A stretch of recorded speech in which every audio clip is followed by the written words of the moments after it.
Hello and welcome to another Glenn Maney Talks Chelsea. Last night in the FA Cup it was Luton Town 2, Chelsea 3, and what a scare it was. Luton were right up for it.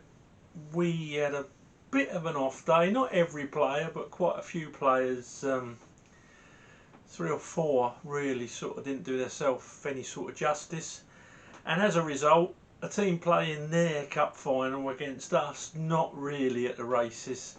It was touch and go at times. I sort of partly blame Tommy Tuchel because when you're playing Ruben Loftus-Cheek as a centre half basically, and you're playing Kennedy for what, the first time in what, 3 years is it? Maybe a bit longer than that, at left wing back.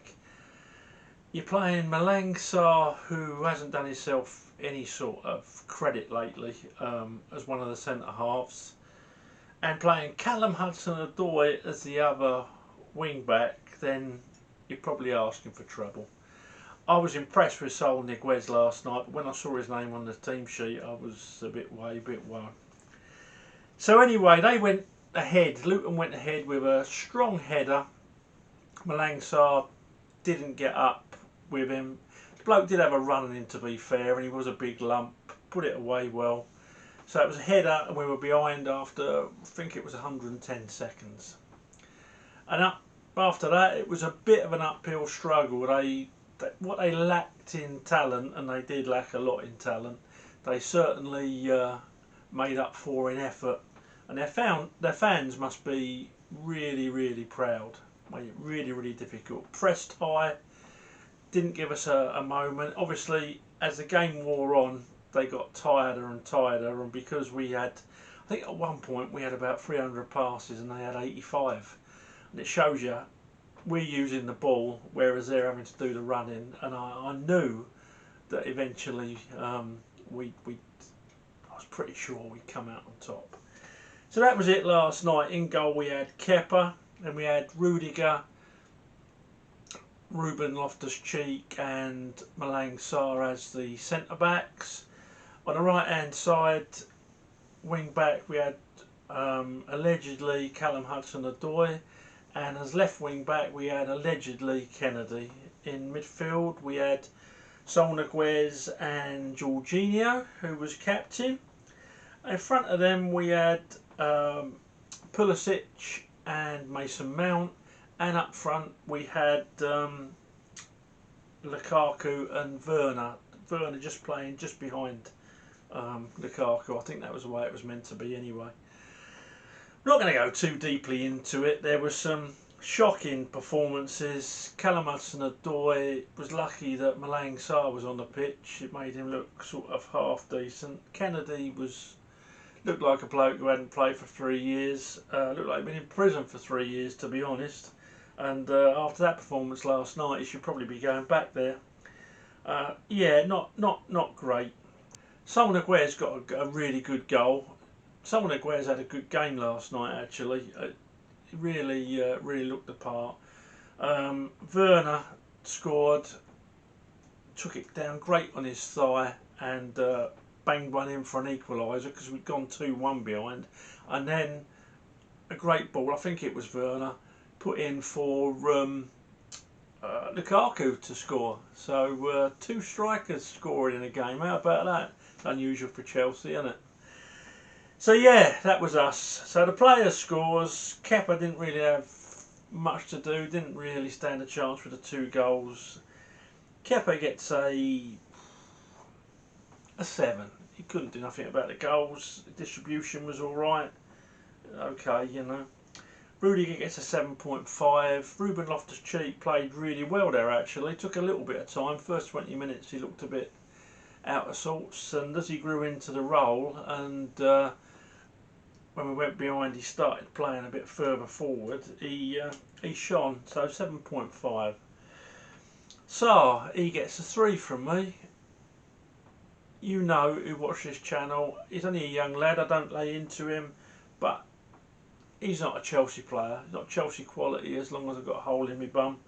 and he gets a 3 because he had his boots with him, he was dressed in a kit, and he turned up. Callum Hudson-Odoi gets a 4. Yeah. Kennedy gets a 4. Yeah. They look totally out of place. Well, Callum Hudson-Odoi is really, isn't he? He's not really a right wing back. But Kennedy, who meant to be playing there, he looked awful last night. I say, not going to lay into him because he hasn't played for ages. Someone Aguerd's got 7.5. My man of the match, actually. Just edging it from Ruben Loftus-Cheek. And Rudy. They all got 7.5, but just edged it. Jorginho got a 6.5.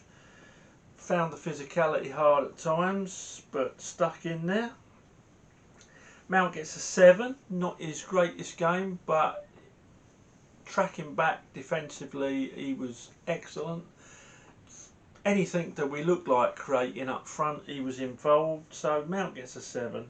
Pulisic gets a 6.5. Not really his game. Out-muscled a lot. Not really been on it lately, has he? Let's be honest. Probably should have scored, didn't. That can be said for a few of our players yet again, though. And mind you, that goalkeeper, because their goalkeeper got injured in, I think it was after about 10 minutes. They brought this third choice goalkeeper on because the second choice goalkeeper was injured. And he had a blinder. He made 3 cracking saves early on. One from Lukaku, I think one from Werner and one from Mount. But really top draw saves. So he kept them in it. And Lukaku gets a 6.5 from me as well. He scored.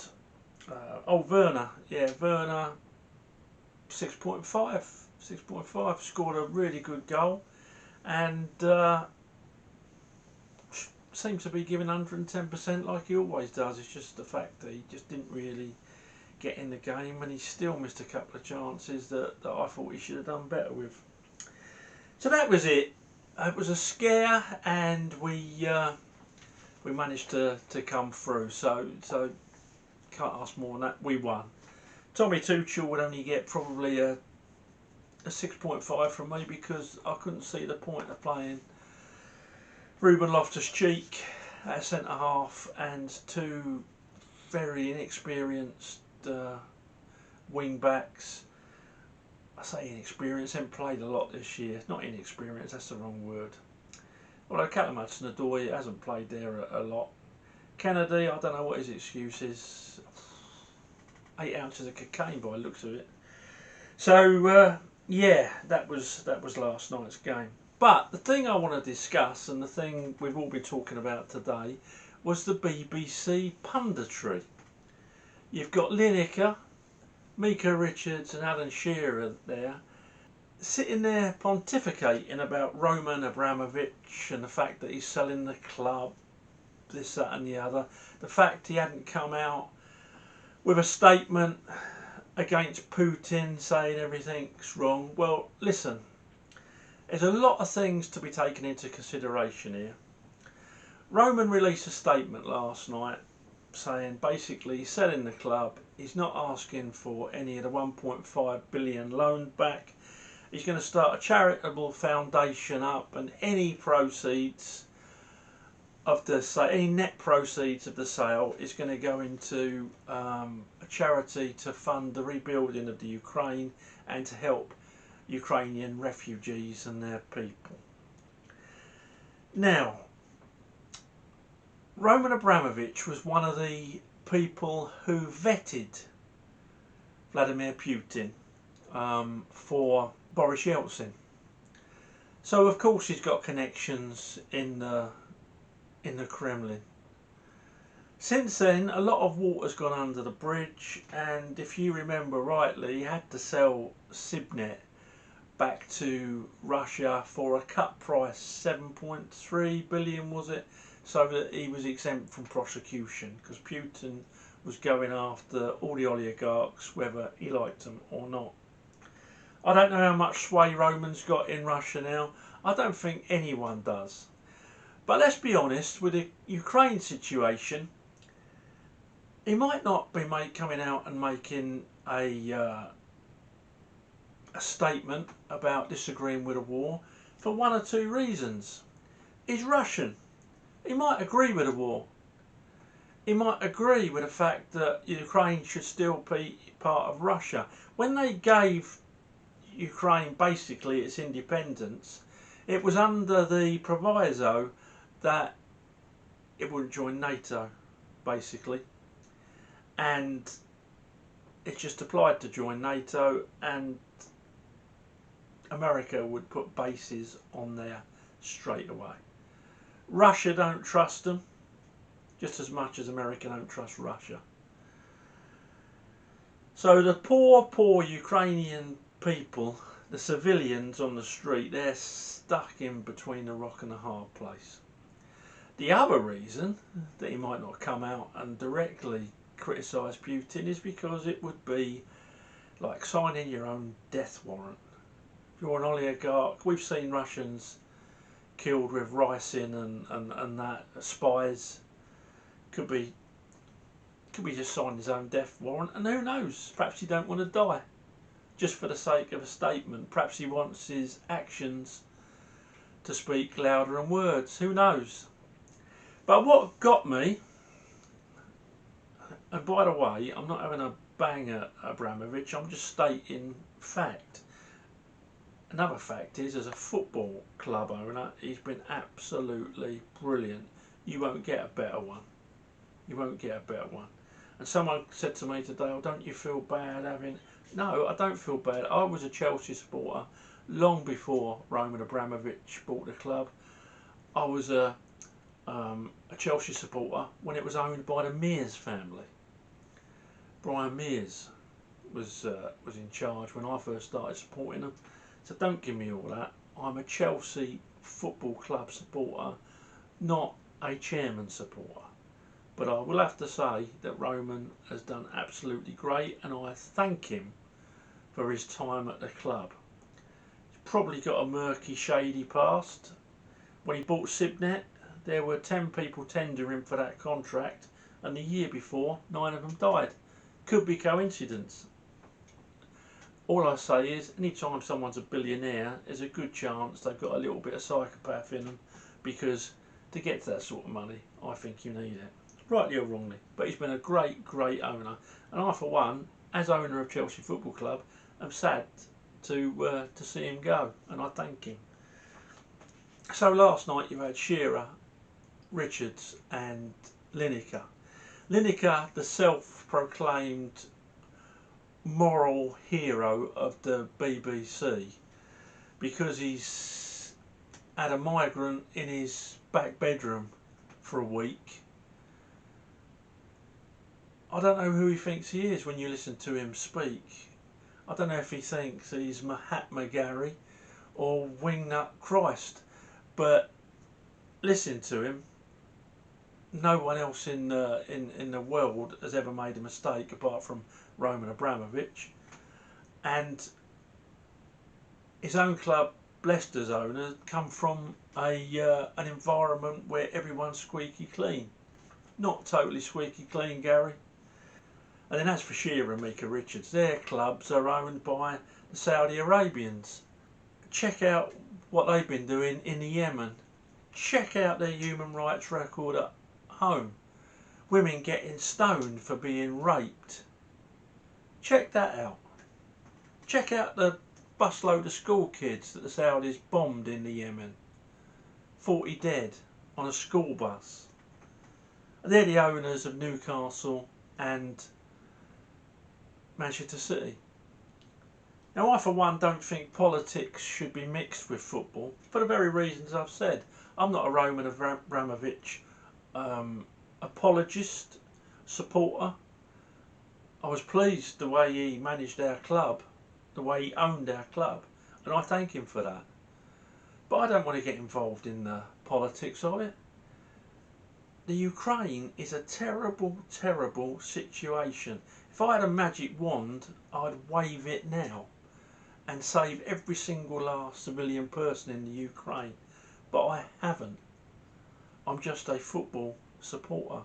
But what I won't do, well, what I wouldn't do, they won't ask me on the telly, but what I wouldn't do is go on there, take a high moral ground when my own club are owned by people just as barbaric, if not more, than the people that you're criticising.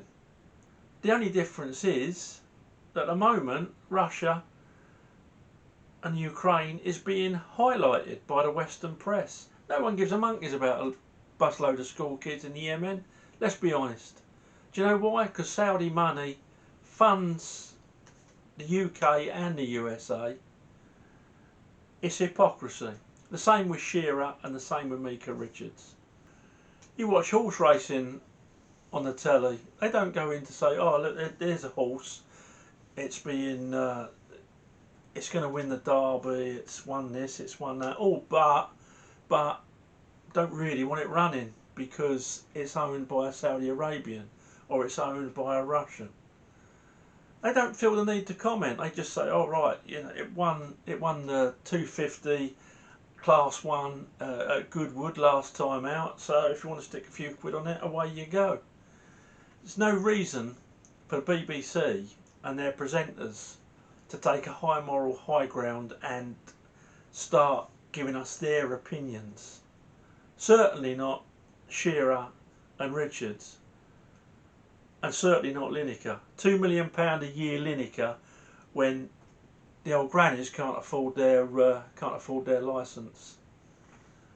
Oh, I'm godlike. I've had a migrant in my back bedroom for a week. Give it a rest, Lineker.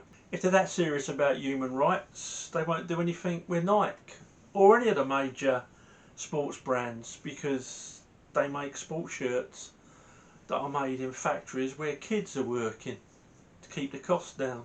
So I'm sure Lineker, Mika and Shearer won't have anything to do with any brands in the future, because obviously they're paragons of virtue. I'm sure they're all going to stop using their mobile phone because there's kids in cobalt mines dying every day. So the Linekers, the Shearers and the Mika Richards of this world, and yeah, the Glenn Maneys, can all use a mobile phone, use a computer.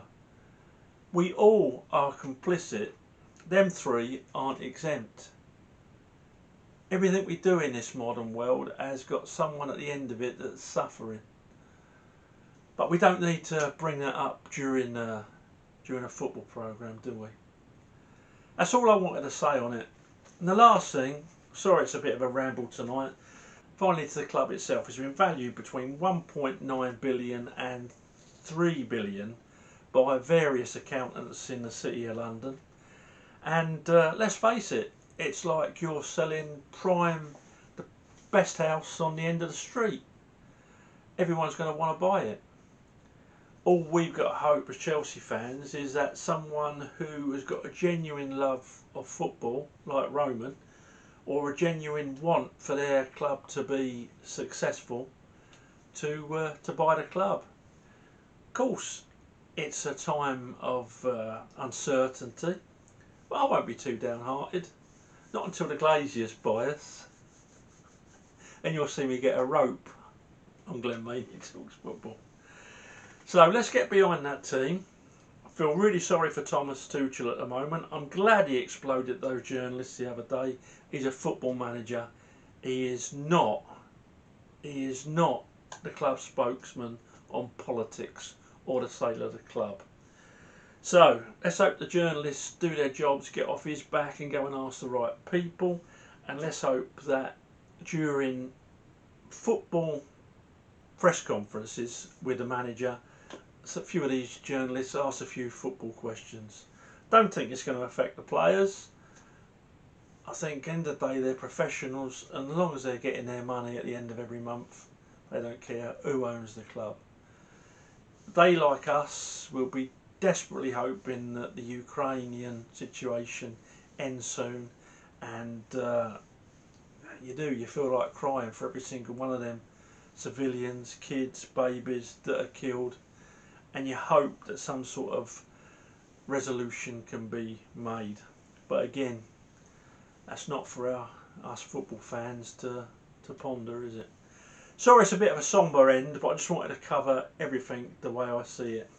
Okay, If you like the channel, please subscribe and throw me a like. Apparently that does me good. It's my YouTube algorithm.